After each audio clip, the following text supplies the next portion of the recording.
এমনি একটা দিনে হঠাৎ শুনলাম আমার বাড়িতে উৎসব। কেন? আমি পশ্চিমবঙ্গ সরকারের তরফ থেকে একটা ছোট্ট পুরস্কার পেয়েছি, একটা খেতাবও জয় করেছি।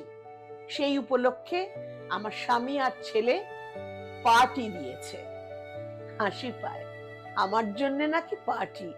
যে আমাকে কোনোদিন স্ত্রী বলে বা মা বলে এতটুকু সম্মানও জীবনে এরা দেখায়নি, তাকে নিয়েই তাদের এখন কত গর্ব, কত অহংকার। যাই হোক, বিকেল থেকেই প্রচুর লোকের সমাগম, হৈ হৈ করছে বাড়িতে। সবার সঙ্গে আমায় হাসি মুখে কথা বলতে হলো, বাইরে তো একটা আবরণ রাখতেই হয় না।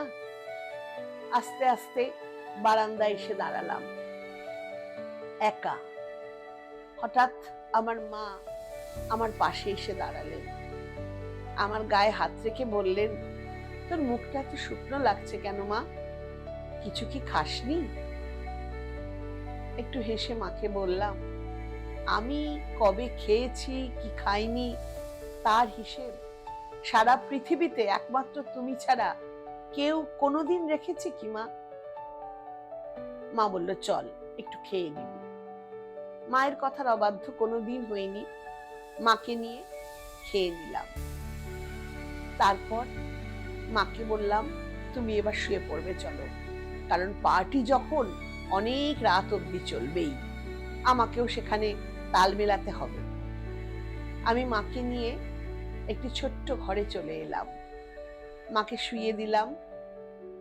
জানলার ফাঁক দিয়ে মায়ের মুখে চাঁদের আলো এসে পড়েছিল, মাকে কি সুন্দর দেখাচ্ছিল। আস্তে আস্তে মা ঘুমিয়ে পড়ল। আমার মনটা আর সেই পার্টিতে ফিরে যেতে ইচ্ছে করলো না। আমি মায়ের ঘরেই থাকা একটি টেবিল আর চেয়ার টেনে নিলাম। লেখার খাতাটাও আমার এখানেই থাকে। খাতাটা টেনে নিয়ে একটা গল্প লিখতে বসলাম। হঠাৎই মাথায় এলো, খাতাটা টেনে ওপরে নামকরণ করলাম, মা। নমস্কার। স্বরচিত একটি গল্প।